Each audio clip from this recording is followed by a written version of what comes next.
I'm looking down. I'm so excited looking at our guest, Rudolph. We're ready to rumble. This is our third chat in this wonderful hour, The World Uncut, with me, Mark Barton. Opportunities in a conflicted world. I'm going to straighten my glasses just to make sure I've got my game face on. Let's move it on. Foreign policy impact in an uncertain world. The microphone levels have gone up. We're ready to rumble. My guest today, Dr. Vijay Chauthaiwale, in charge Foreign Affairs Department, BJP India. Dr. Ron Malka, former Director General, Ministry of Economy and Industry, Government of Israel, and Rudolph Lohmeyer, Partner, Head, National Transformations Institute. Kearney, gentlemen, I'm going to call you by your first names. We're going to get rid of all, proprietary, just keep it very informal with a very formal topic of discussion. Great to see you all. Rudolph, if I can start with you, how is foreign policy changing in this current period of volatility? Because it is a period of volatility. There's a lot going on in the world, some of which we will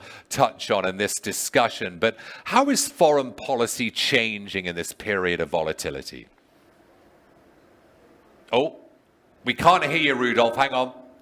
Let's try that again. Rudolph, say hello. Hello. There you go. We can hear you now. Okay, Start again. absolutely. We don't want to miss any of your nuggets. How's foreign policy changing in this current period of volatility? Indeed. I mean, the easiest thing to speak about in foreign policy discourse are challenges, volatility, conflict, and certainly the operating environment is characterized by those. But I would argue that the way foreign policy is changing really centers on the fact that, if you will, geopolitical markets are becoming more efficient. And why is that? Countries have realized that interdependence represents in many ways a sacrifice of autonomy. And to the extent that they're dependent in a disproportionate way on any given partner, they're vulnerable to coercion. And we've seen this, including with respect to systems that were always previous Road Initiative to the American reserve currency ownership. But what we've seen in the last 18 months or so is the extent to which those systems, those forms of systems power, can also be forms of coercion. And so I think what's happening in foreign policy now is the recognition by countries that they have to maximize minimize their exposure to coercion, maximize their autonomy, and they have many other partners that are seeking to do the same thing. They can diversify their portfolio and relationships that convey that autonomy. I'm going to tell my team, the clock isn't coming down, by the way. I need to know how much time I've got left. This is the secrets of doing TV, by the way. You have a countdown clock in front of you, but the countdown clock isn't counting down. So can we just have that clock counting down so I know how much time I've got left? And our gentleman as well. Brilliant. Thank you so much, Rudolph. I'm juggling three things at once, but that's TV for you. Vijay, do you agree what Rudolph said then? And how do you see the foreign policy changing in the current period of volatility?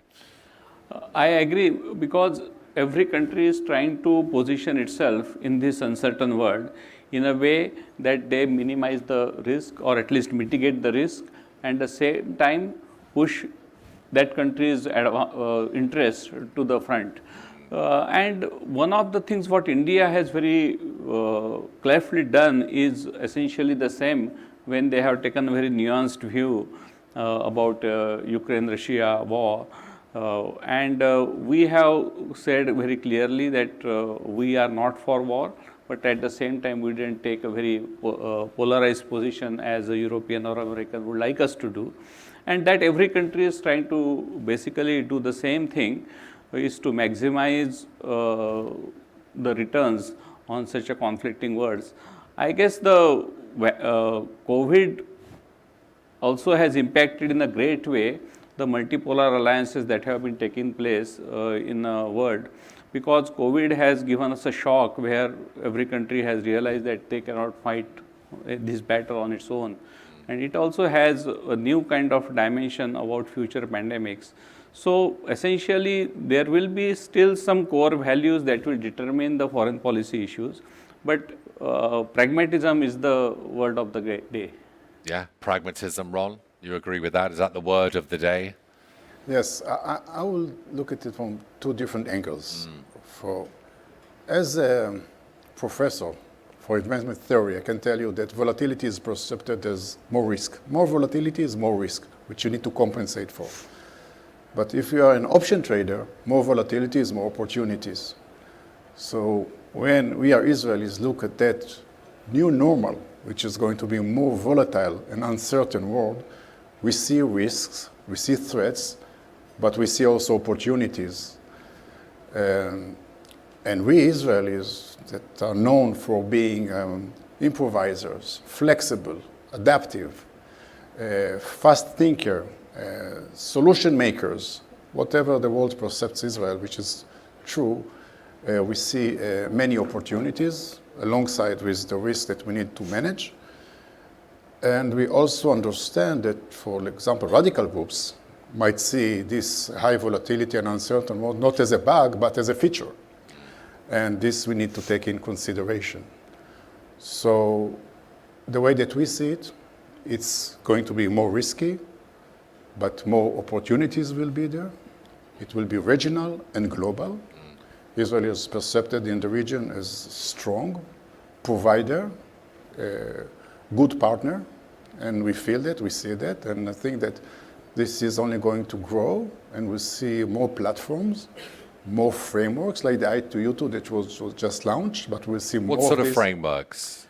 Different collaborations, different coalitions, even it will be new, like technology corridors. Trans-regional, non-geographic. I'm talking about technological corridors that will provide new innovative solutions that will ease tensions, will provide for the people in the region, for the neighbors, because that's what we usually do. And I think that this is going to be accelerated and extended. And as much as it will be more volatile and uncertain, other countries will see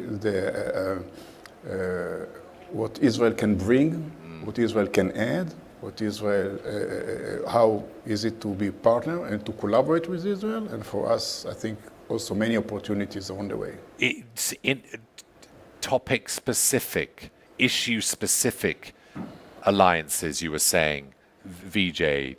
Just elaborate on that. See, for example, every country is trying to make its position in a self-interest. The alliance between, say, US, UK and Australia to build the nuclear submarines bypassing France and other NATO countries is a very classic example. Even in India, we are now part of Quad, we are now part of I2U2 one side. We have very good bilateral relations with the US, but at the same time, we are also member of BRICS and also Shanghai Cooperation Treaty. So these are the things which we are, every country is trying to position itself in a way that it will serve, may not be a very comprehensive vision, but also it will serve some limited purpose, maybe for some duration of time, and only the time will tell us how successful these alliances are. Yeah, what do you think, Rudolph? What types of alliances, non-geographic, issue-specific, non-regional, will spring up in this volatile environment? We don't hear you. Yeah, we have. So we don't.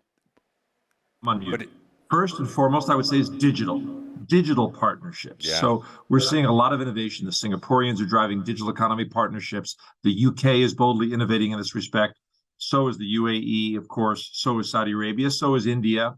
I think the digital economy, so is Israel, of course, represents a powerful opportunity to build connectivity across an otherwise divided world. But more generally, I think the modality that my fellow panelists have mentioned, I agree with. And I try to make this point. It is about having a greater diversity of opportunities for partnership so that one can diversify one's portfolio relationships, minimize the exposure to coercion from any single party, but by being adaptive and rapid and decisive, and by knowing what your country brings to the table, creating value, mutually beneficial partnerships. Portfolio. It sounds very, fund managery. Is that how we should be? I've never heard it. Diversify your portfolio of relationships. But that's brilliant. That's how we should look at it. Basically, it's a theory of risk management. Yes. We are managing risk. So basically, high volatility is more risks that we need to manage. So if we diverse the portfolio, we manage risk. That's what we do with portfolio of assets. So we can do it with portfolio of countries, of partners. And this is on one hand. On the other hand, it will be good opportunities to those countries, those players that were not in the middle of things, now to be considered, to be given a chance. That's how we feel it in Israel, and this is I can bring to the table because there are many countries that are reluctant to collaborate with us, but now we see different wind that is blowing. Is that wind going to continue blowing in the direction you wish it to blow? As much as the volatility will grow and uncertainty will be there, and different countries will look around and see who are the possible partners for them. I think that they can see a strong Israel provider, willing to collaborate, to work, to support, to share. We are sharing. I don't know if you're familiar, for example, with our agriculture project that we have in many countries in the world. It's Africa, India, other places, which is very, very successful. So what's the equilibrium, Ron, in the region? What will be the equilibrium in the region? It will be more reliances, more collaborations. It will be a new equilibrium. And that will based on more partners, like more diversity, as was just said, with this portfolio of groupings between countries. Yeah, Vijay, how do you see, the Middle East, the GCC and India's role, given we've got this I2U2 partnership? Because this partnership, it's not a geopolitical partnership, is it? It's focusing on 6 key areas, as we just waste, water, climate. And some might say, yeah, but you've got different ideas, different partners. You've got this view on Iran, you've got this view on this country.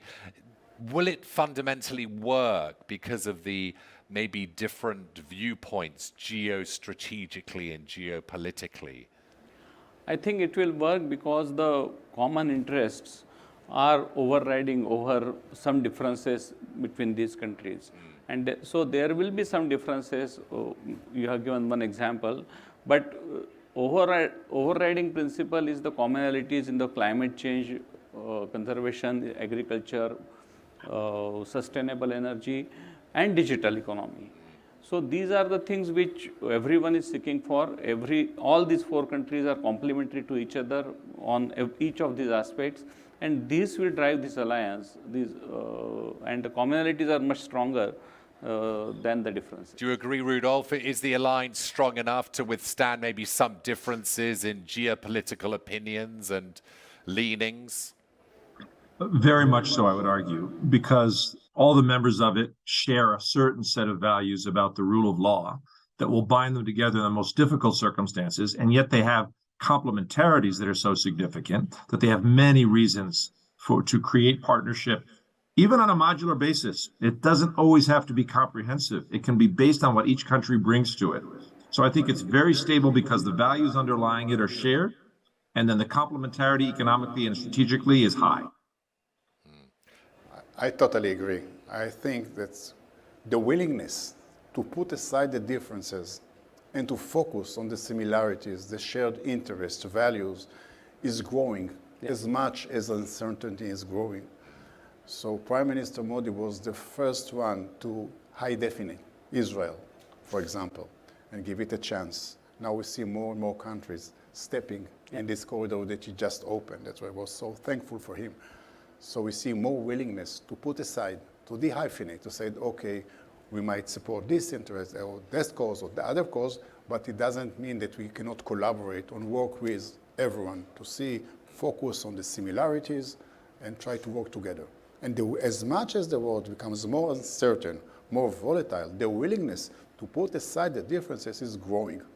It's really going together. As we've got 3 foreign policy experts with us, we need to get to the meat and bones, as in their big concerns. What's your number one geopolitical concern right now? Maybe one that isn't front and center. Let's call it the black swan concern, the concern that maybe keeps you awake at night. Vijay, so let's start with you. I think the Ukraine-Russia conflict still remains the major concern. And as our Prime Minister has already said, that this is not the era of war. Not only for the geopolitical stability, but for the supply chain, for the food security, and also the humanitarian crisis that has been created by this war. It is in the interest of everyone that this war comes to an end. Yeah. Rudolph, what's your number one concern out there? I can't. That's such a great question. I can't call it a black swan because, as my dear colleague just said, it's very much on the world stage, but I would generalize it. It is hubris, brinksmanship, miscalculation.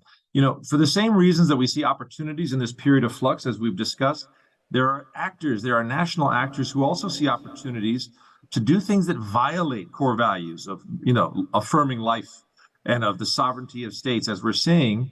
And what keeps me up at night is the risk that other countries will make similar calculations. They'll say it's unstable, it's fragile. Let's strike now to achieve a hubristic goal. By hubris, I mean out of pride or ambition, not necessity. And those acts can be destabilizing and spiral into a truly global conflict. So that's what worries me.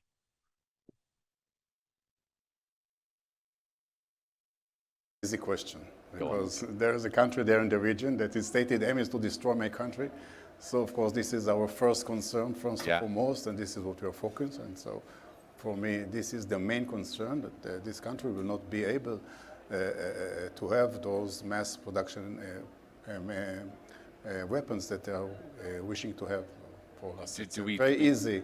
So if you're talking about new equilibrium and collaboration, hopefully this will stabilize and there will be. And you think it will stabilize? I hope so. We are trying to do. That's what we are striving for. And outside of that issue, what other issues on a global scale so, as I said, would keep you awake?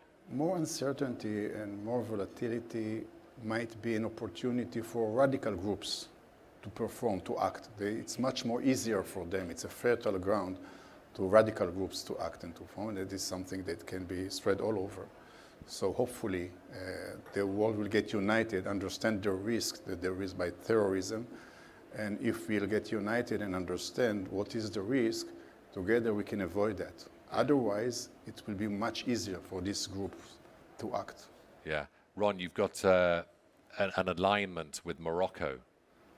Tell us about it. I'm in Morocco. I'm asking everyone about Morocco. Yes, of course. I hold my fingers for Morocco because my roots are coming from Morocco. My parents were born and raised in Morocco. They immigrated to Israel from Morocco on early 60s. So I'm considered a Moroccan Jew.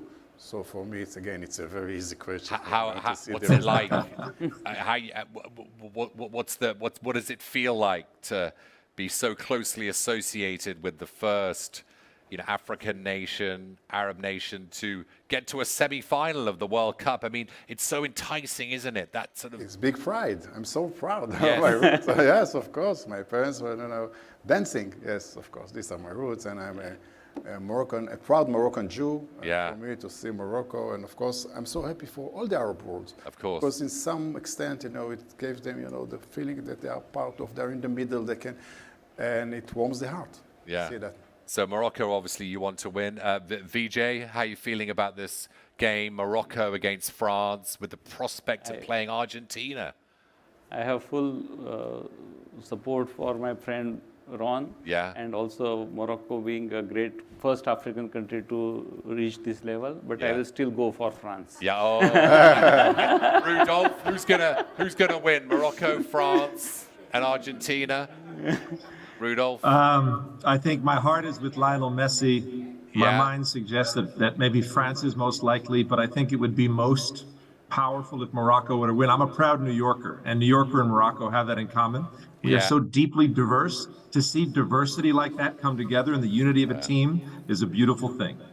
It is a beautiful thing. We can't wait for that game. Gentlemen, that was a fantastic panel. Wrapping up a fantastic hour, The World Uncut with me, Mark Barton. Up next, Climate Matters. Don't you dare move.